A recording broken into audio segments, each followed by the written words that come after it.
with Scott Allen. Hello, I am your host, Scott Allen, and this is Phronesis, Practical Wisdom for Leaders. If the topic is leadership, I'm in. I've spent more than 20 years in the field teaching, learning, writing, and questioning. When I'm not working on Phronesis, I travel, delivering keynotes, working with individuals and teams, and helping people from organizations across industries become better leaders. Want to learn more? Visit me at scottjallen.net. Phronesis offers a smart, fast-paced discussion about all things leadership. We explore relevant topics and incorporate practical tips to help you make a difference in how you lead and live. Listen Notes lists Phronesis in the top 3% of podcasts worldwide. Phronesis is the official podcast of the International Leadership Association. ILA brings together those who teach, study, and develop leadership, advancing leadership knowledge and practice for a better world. Learn more at ila-net.org.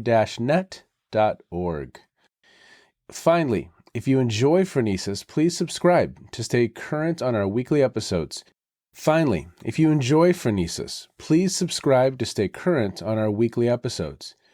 you find an episode that resonates, please share it with your colleagues and friends. And if you want more content, subscribe to my newsletter, The Leader's Edge. The link is in the show notes. As always, thanks for listening. And now, here's today's show. Okay, everybody, welcome to the Phronesis podcast. Thank you for checking in wherever you are in the world. Today, I have Peter Moustakerski, and he is the CEO of Family Office Exchange, the premier resource for families managing private enterprises and family wealth across generations. For over 30 years, Fox has been recognized as the industry's most exclusive, innovative, and influential community for peer networking and learning, and has provided independent insights, expert guidance, and practical solutions to complex problems related to family transitions and family wealth. Peter has spent more than 25 years as a C-level strategist and executive across a variety of industries, including wealth management, capital markets, and technology. He is a former family office executive and Fox member, management consultant, and entrepreneur. He has served as a strategy, innovation, and growth leader for a number of private and public companies and founded 2 startups in New York City and China. Prior to joining Fox, Peter served as Chief Operating Officer of the family office of the founder of Bridgewater Associates, where he worked closely with the principal family members to envision and oversee the redesign of the family office strategy and day-to-day operations to better serve the evolving needs of the family. Peter holds an MBA from Columbia Business School and a BS in Computer Science and Engineering from Zhejiang University in China, and is a proficient in Mandarin, Russian, and Bulgarian, which, Peter, you can tell, I am not. So, sir, thank you so much for being with me today. I really, really appreciate it. What else should listeners know about you before we jump into our conversation? Well, thank you, Scott. It's such a pleasure to be here. I'm really grateful for you inviting me to your excellent podcast. We covered a lot of ground. So I think the only other thing that maybe listeners would like to know, which is kind of discernible from my LinkedIn profile, is that one of my startups was a chocolate venture, and I am a certified chocolatier. So somehow I see connection between all these paths that you described, including chocolatiering. That is a very fun fact that you are a chocolatier. I love that. I absolutely love that. I was with a global organization. You may know of it. I don't know. A GGI out of Switzerland. This is accountants and attorneys, and it's an association. And the founder brought us Lindt chocolates from Switzerland. You had to get them from Switzerland. And they were, my kids ate them and said, this is the best chocolate I have ever had. I don't even think I tasted one. So I have great respect. Just as a quick fun aside, what is some of your favorite chocolate in the world? What comes to mind for you? Yeah, people ask me that a lot. It's very difficult to answer that with one choice because, there's too many depends. And once you get deep into chocolate, it's like, do you want to maximize origin and tasting the cacao? Do you want to maximize the artistry of the maker? So I am not going to give you a single one, but I'll point to a few chocolatiers that I like and I frequent. There's a small chocolatier here in Brooklyn, in New York City, Raaka, Raaka.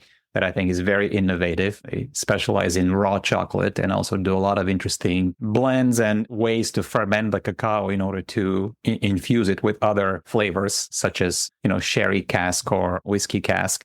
You mentioned Lindt. Lindt is obviously by now a large multinational company, but Rudolf Lindt has a prominent place in the history of chocolate. In fact, the main reason we have chocolate in the form of bars and kind of modern confections is because Rudolf Lindt forgot his chocolate melanging machinery running on a Friday night, came back on a Monday and discovered a very finely conched or ground chocolate paste, which then allowed chocolate to mold and crystallize that paste into different structures that today allow us to make bars and lollipops and other things that are molded. So there's a lot more there than the supermarket chocolate you see. I love it. I absolutely love it. Oh, that's wonderful. Well, sir, we're going to move off of chocolate for now. Of course. Although it may come back to chocolate, you don't know. But, you have a quote, and I absolutely love this quote. And so I just want to start here. You said at Fox, we consider it a core value and a major part of our mission to help our members and the entire industry see around corners, especially when significant change is afoot. And I love that phrasing, afoot. And we're seeing significant change. We're seeing significant change from a digitization standpoint, geopolitical shifts, multi-generations in the workforce and large factions of that generation retiring. We're seeing work from home as a shift, conservatism around the world shifting, democracies in decline shifting. So we're experiencing all of these changes. They are afoot. And you had referenced a book called The Fourth Turning is Here. And we've also in the past talked about Ray Dalio's book, Principles for Dealing with the Changing World Order. And so part of your work is helping individuals see around corners. So I just want to start there. Let's talk about that. What are you seeing right now? Yeah, great question. First, I will say that I can't claim credit for the quote, seeing around corners. It's something that Fox leadership and founder Sarah Hamilton has been saying for many, many years. And so it's something that we've embraced and continue to see a significant kind of value and purpose in providing our members and frankly, even beyond our membership, our broader community in our industry and even beyond the industry. I mean, I think, again, and we come at it from a standpoint of a community. Membership organization is a community. And we believe, and I personally believe that we do need and actively search for community for a number of reasons. But especially in the business context, there's at least two really giant value adds. There's many smaller ones, obviously. But one is that you find peers and people who are going through similar things that you are. And especially the more senior you are or the more maybe complex your situation is, it's hard to find those peers. It's hard to find people around you, even your closest colleagues or even family members are not able to provide that sounding board or allow you to be sort of fully honest about what's going on and what's maybe troubling you or where things are headed.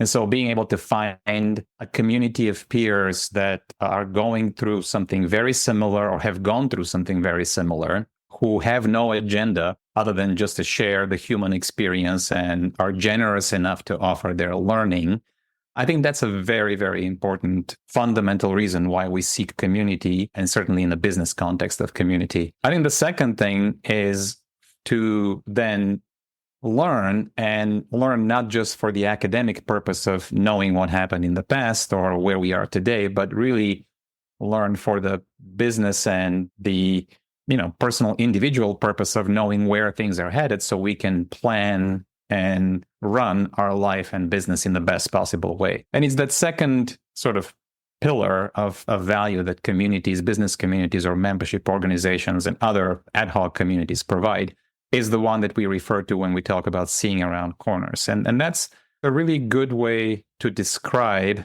the kind of very relevant almost humble advice, because it's not academic. It's not necessarily academic. It's not necessarily only quantitative, the way predictions and kind of extrapolations are done in other places, other aspects of life or in business, which are all valid ways to extrapolate and predict. But being able to be surrounded by people who are thinking and experiencing your context, your industry, your situation, and contemplating the future is, I think, a very powerful way to see, combined with all these quantitative predictions and tools that obviously technology and modern science, it gives us a way to sort of look beyond what's visible, kind of around the corner, and predict where things are headed so that we can be best prepared. Well, and I really like your framing of, in the beginning, especially, it's about creating a community of people who have a level of trust where we can come together and we can learn. Because as we both know, leadership can be incredibly lonely.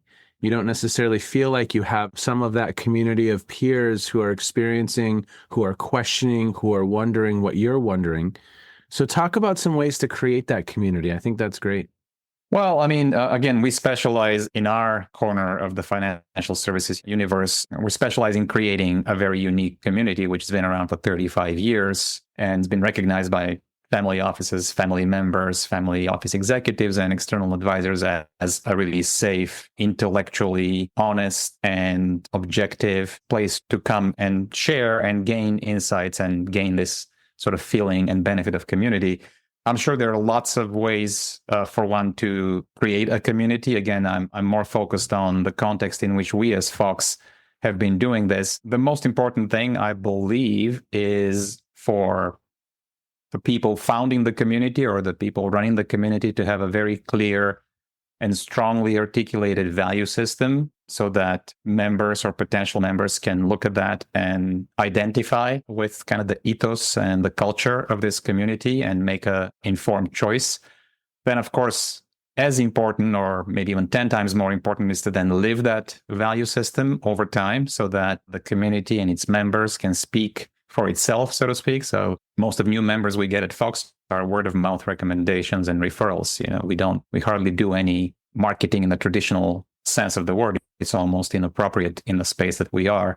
And so strong reputation and a strong referral and recommendation by your existing membership, I think, is really, really important, because that is a proof to anyone considering the community that it is for real, that it is appropriate for them, and it stands for what it says it stands.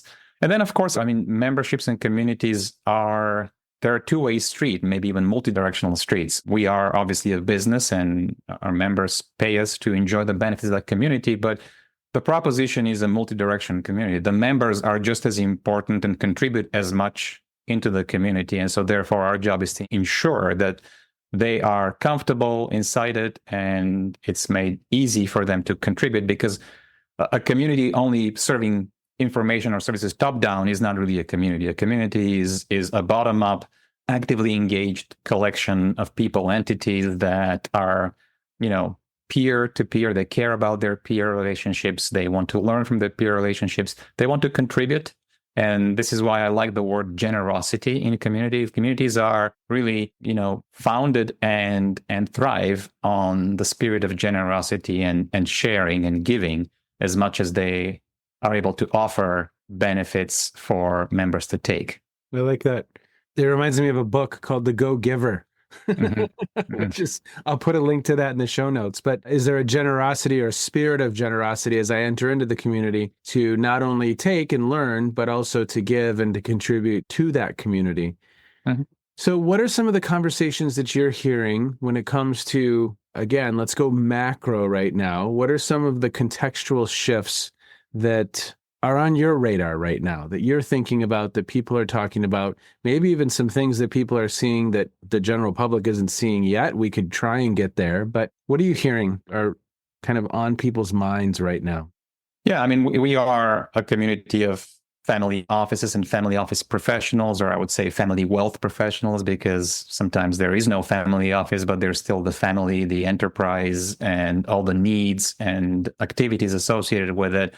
And so most of our conversations and our thought leadership and our content is focused on topics that impact kind of the family office, family wealth community. And these are families that have either founded or running or had sold a significant business and therefore are blessed to have the resources and the purpose to impact their communities and the world in general in a positive way. So it is, in a way, a very consequential corner of the world of capital, because collectively families, as family business owners and family foundation patrons, etc., families and family capital, the capital they own and are endowed with, which, by the way, goes way beyond just financial money capital. It goes to their intellectual capital, their knowledge, their human capital, all the people and their creativity they have, their spiritual capital, the values they bring to society and acting on those values as families,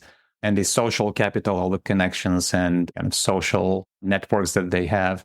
So collectively, all of that actually endows these families with a lot of influence and power, which, if channeled, if enabled and realized in the best possible way, can be, we believe, even more powerful than some of the other giant pools of capital, such as, Wall Street firms and, public firms, private equity firms, government capital, nonprofit capital, academic capital, etc. So families are a very important part of the world, although they are more disconnected and disaggregated than these other forms of capital, which is one of the main reasons we exist, is to try and pull those resources closer together and allow them to exercise the transformative impact of that capital. So with that preamble, obviously, when you look at it this way, the scale and scope of issues and impact that enterprise families can have on the world is quite significant. Yes. And therefore, the topics that are being talked about, I mean, certainly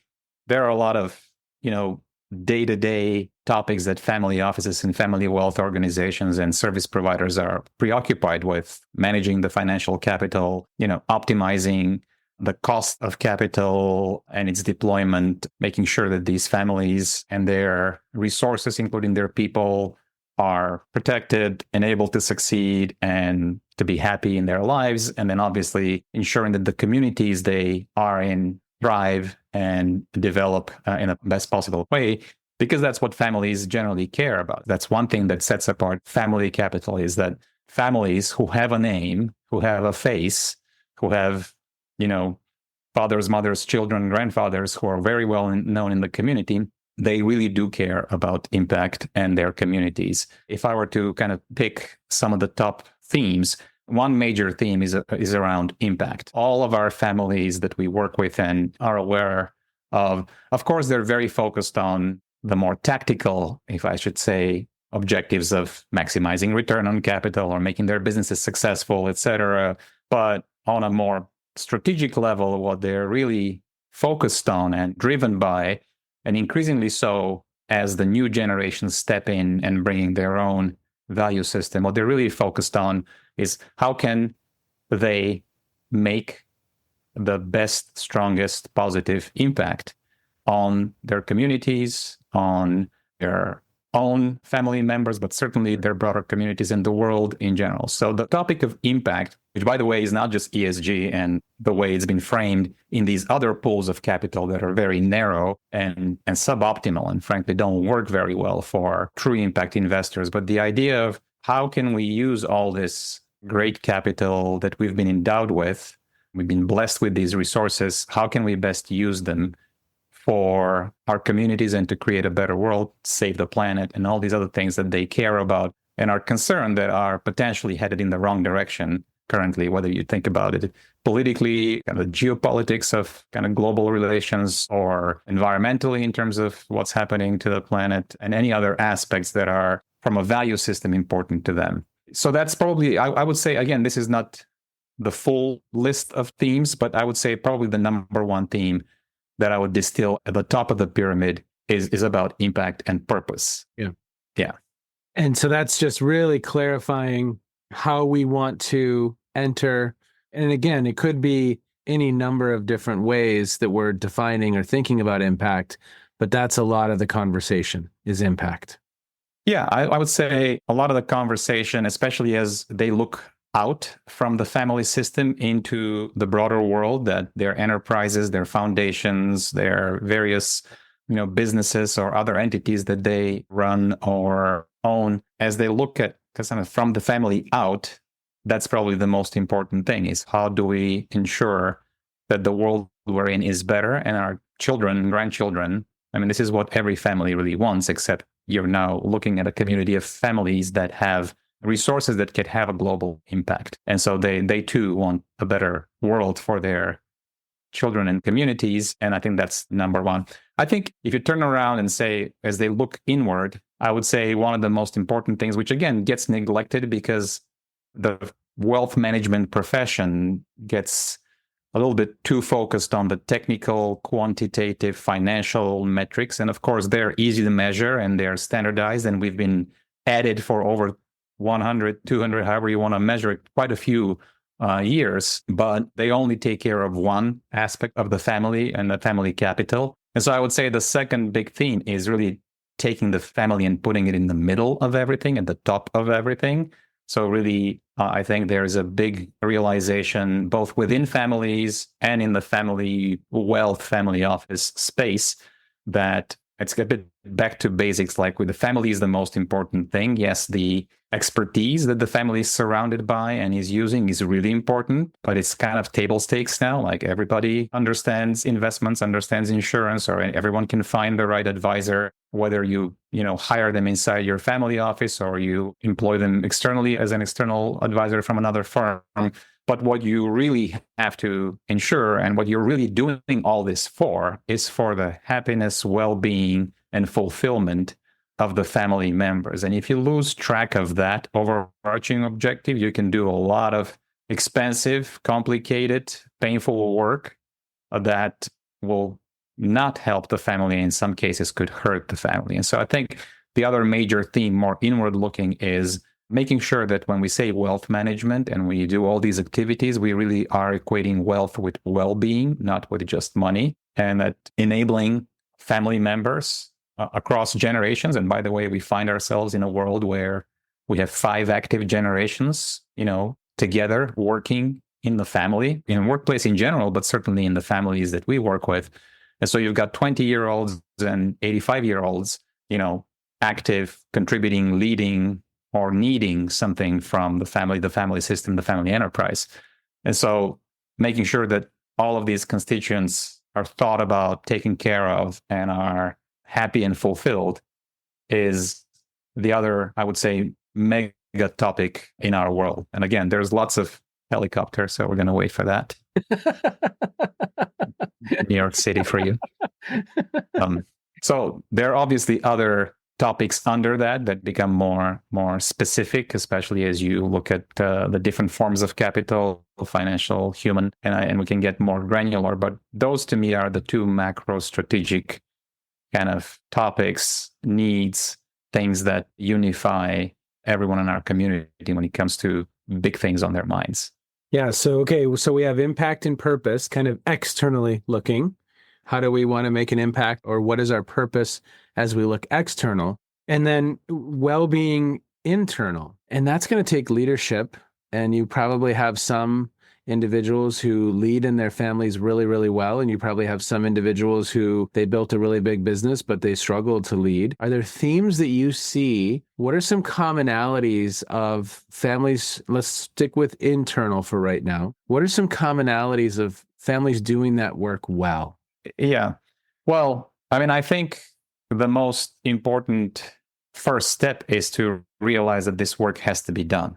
Yeah. And that it is not just about the business or just about the taxes or just about the investment portfolio performance, that there is a larger, much more important set of objectives.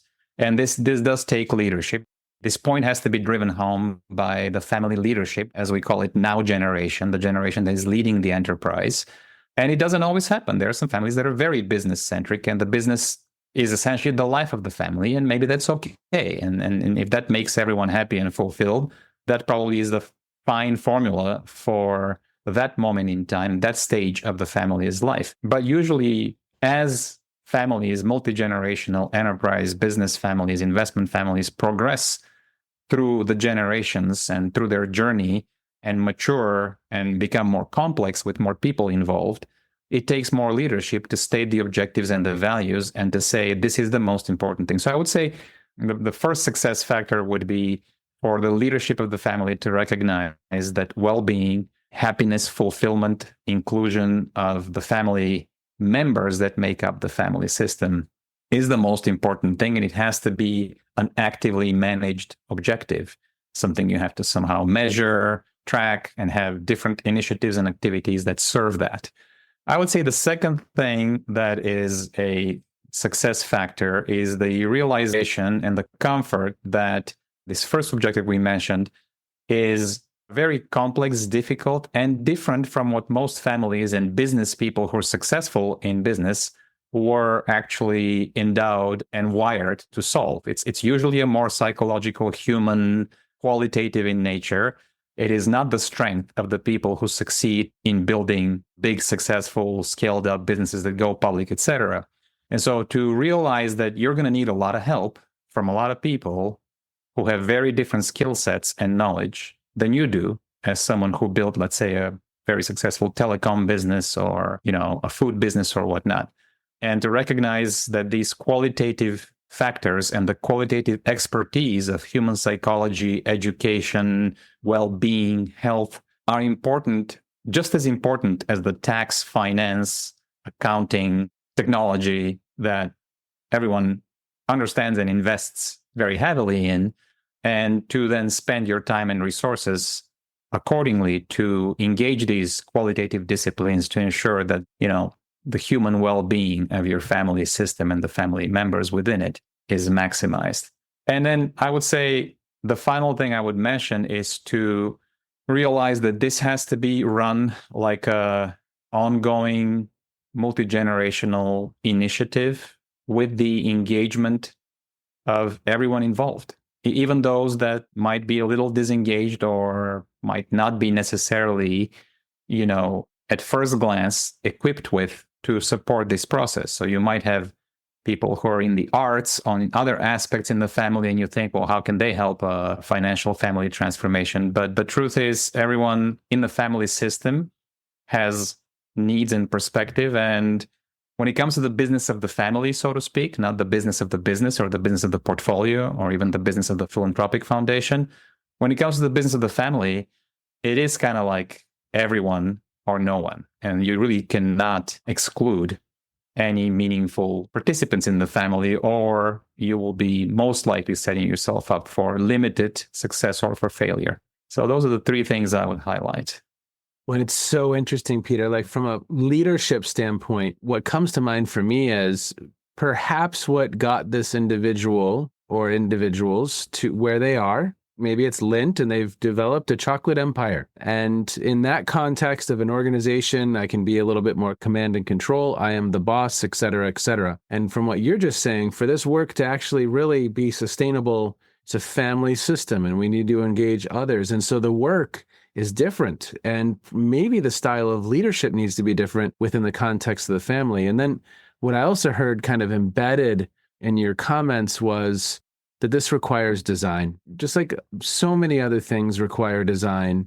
If you don't design it, it's whatever shows up is going to show up. And that's oftentimes not the best results. And so is there forethought? Is there insight? Is there proactivity? And is there some expertise to help do that work? But as you know better than anyone, family systems are complex. Absolutely. We have to do our best to design that. Whether it's well-adjusted children in that context, well-adjusted, happy relationships in the context, it requires some design, and that's difficult work. If I could sort of point the audience's attention to one concept that probably unifies every family, every business, every family office or wealth management organization, especially as we kind of look more towards the ultra high net worth end of the spectrum, is the concept of complexity. Complexity is exploding for a number of reasons. We have more people, more generations, more value systems. They want to do more things with their providers or their resources. They want to do it now versus sometime later. And they want to do it globally, et cetera, et cetera. So complexity is a really important concept to focus on, and then almost make it's not the only concept, but let's go through the intellectual exercise and say, like, if you just had to focus on complexity for a second, what would your strategy look like? So if you say complexity is the main thing that is driving what we can do, how we can do it, how we're making decisions, how we're using resources, how we're using our time. And then if we want to be intentional about, do we allow complexity? Do we minimize complexity? Do we decide that some aspects of complexity are going to be done in-house in a strategic way with a lot of resources? Other aspects of complexity are going to be just outsourced and used in an off-the-shelf kind of way. I think if you take that concept of complexity and ask yourself, how do I deal? Where does complexity come from in my context? In families, it could be just how many generations you're serving, or how many jurisdictions are you operating in? How many tax returns are you dealing with? How big is the portfolio? How much into non-public, investments that are less liquid and less structured than, just regular stocks and bonds? How much of the portfolio is in that, et cetera, et cetera? How many people do I have in the office? And then ask yourself, like, what are sources of complexity that are natural and needed there? This is just how the family is. And what are sources of complexity that are self-inflicted or you have control over? And then really, ask yourself, do I really need to, cause this complexity to escalate by, let's say, saying, oh, we should hire this person in-house, and let's add another private equity investment, specialist, because we want to do direct deals or something like that. With that, you're internalizing a lot more complexity, eventually cost and time and resources. So the question becomes, how do I manage complexity both in a reactive way, like complexity that is unavoidable, and in a proactive way, complexity that's self-inflicted or self-decided? And then really formulating a strategy, because at the end of the day, if you think about as time being your most valuable asset, the ultimate capital, but is the ultimate equalizer for all of us, is time. And complexity, the enemy of time. It just eats up time and other resources. And so in my view, managing complexity and thinking about the ultimate resource that you're dedicating, time, although there's money and other resources, which also pay for complexity, by the way, is one way to simplify a very complex world, no pun intended, and to focus on a few things you can maybe tackle strategically. And so we talk a lot about complexity, both operationally, but also from a standpoint of human systems, organizational systems, and then design choices to service these systems or these businesses, portfolios, whatnot. I love that phrasing, design choices. Again, there's some forethought, there's some intentionality behind. And I loved your phrasing, complexity is the enemy of time. Yeah. Well, as we begin to wind down our time, anything else on your mind right now that you're kind of seeing as a trend or something that, from a leadership perspective, I find it absolutely fascinating. So anything else come to mind before we begin to wind down? Well, you mentioned the two books about kind of macro cycles that some great thought leaders like Ray Dalio and Neil Howe have put out there, and I highly recommend both of them. They're completely independent, yet they land on a very similar, maybe the same single concept described by two people independently, which is that humanity, and especially societies, history of humanity, go through cycles, and very discernible, maybe even predictable, back to the concept of seeing around corners, cycles that are, and what I found really interesting and revelational in both those books, especially Neil Howe's book, is that the cycles are composed of both the historical context that society finds itself, and usually that's how cycles in historic kind of books and textbooks and analysis are described in terms of what's happening in that period of time, what context we are economically, politically, war, growth, peace, etc. But then there's a separate dimension that interacts with that and actually changes. It's like there's two drivers of the cycle. The second thing is the generations that are being born, that grow up and then eventually lead and shape the society and the socioeconomic order. And so I think what was really interesting and very impactful for me, it was to try and understand what were the ingredients of every phase of the world order, whether described by Ray Dalio or Neil Howe, as he describes the saeculum, an ancient concept that comes from Roman societies. And then the best thing that actually happened as I read these books is the fact that few of us realize or allow ourselves to realize is that the cycle will turn.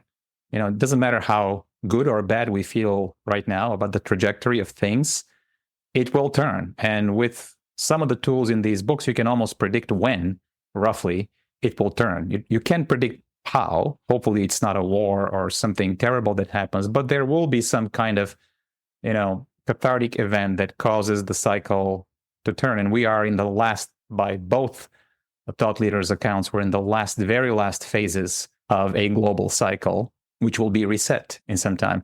And so what this does for me is, gives me the hope. However you're feeling right now, if you feel badly about the environment, about the politics, about wars and whatnot, economics, there is a cycle that will be turned. It will be turned by the generation that is currently stepping in as a rising gen, mostly millennials, to use the American kind of generational terms, millennials and maybe older Gen Zs who will be placed in that leadership position to figure out what's going to be the value system and the makeup of that new cycle that we launch inevitably in the next 10 to 20 years. And it really causes those of us with slightly salt and pepper beards like you and me to think about what our role will be as elders of this new cycle and what value systems and knowledge we will need to impart on the future of the world that we are going to inevitably see and witness in the coming 1 or 2 decades. Well, I've read both, and to your point, they're both incredible reads, important perspectives. You may not agree with everything, but I think, again, they're very, very important perspectives to be aware of. And there's some very compelling content in each of those books. I'll put links to those in the show notes.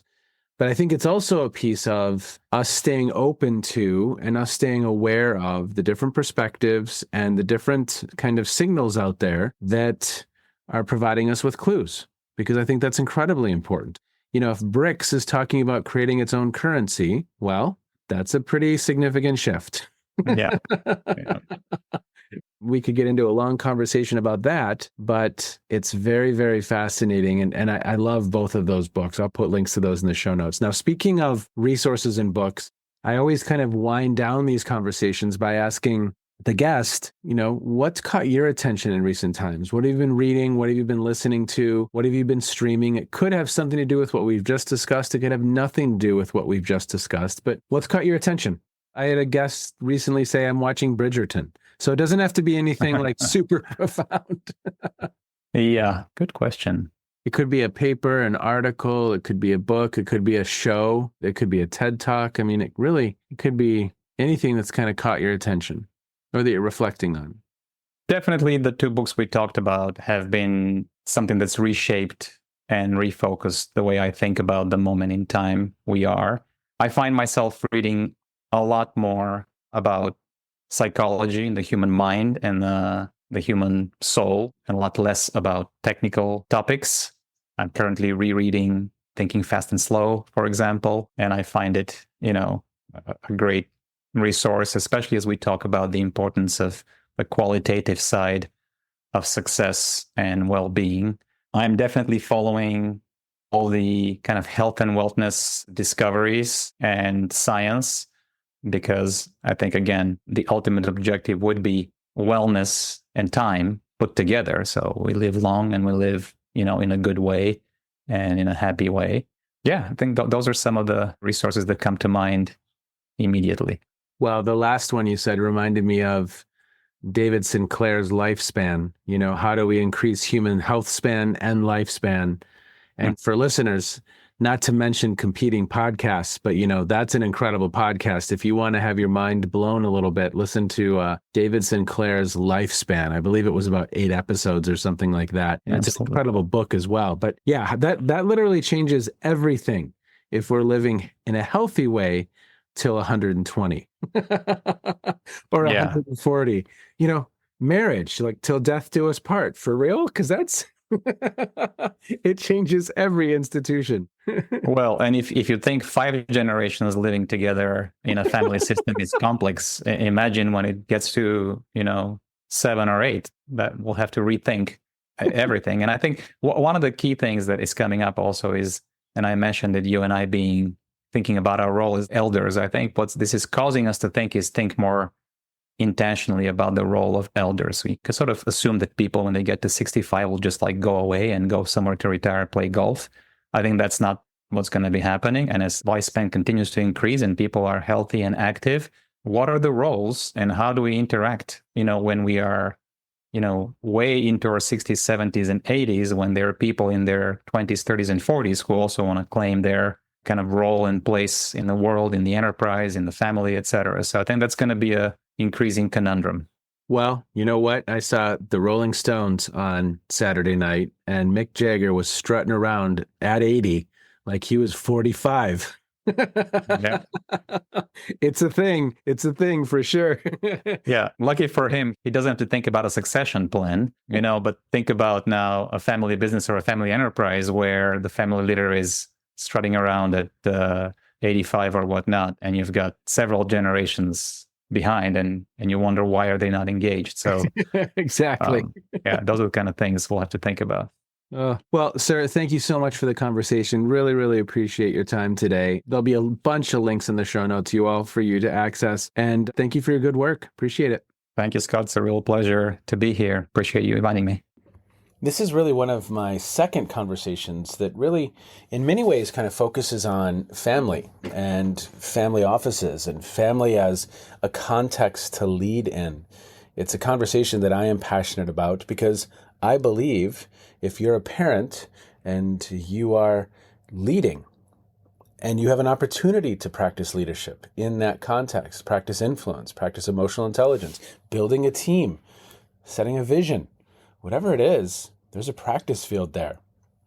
And so I always love speaking with Peter because he has this purview on a very specific group of families, in many cases with great means, who can have great influence in the world.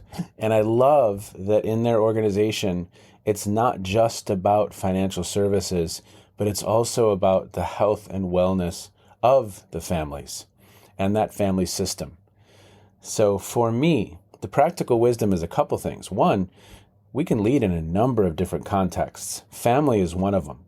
And number two, are we designing interventions that help us do family, help us lead in family more effectively? As always, everyone, take care. Thank you so much for checking in. Be well. Bye-bye. You have just finished another episode of Practical Wisdom for Leaders with Scott Allen. To contact me, visit scottjallen.net or send me a note at scott@scottjallen.net. I'm also on LinkedIn, so let's connect. If you have feedback, I'd love to hear it. And as always, thank you so much for listening. And now here's my daughter, Emily, with the outro.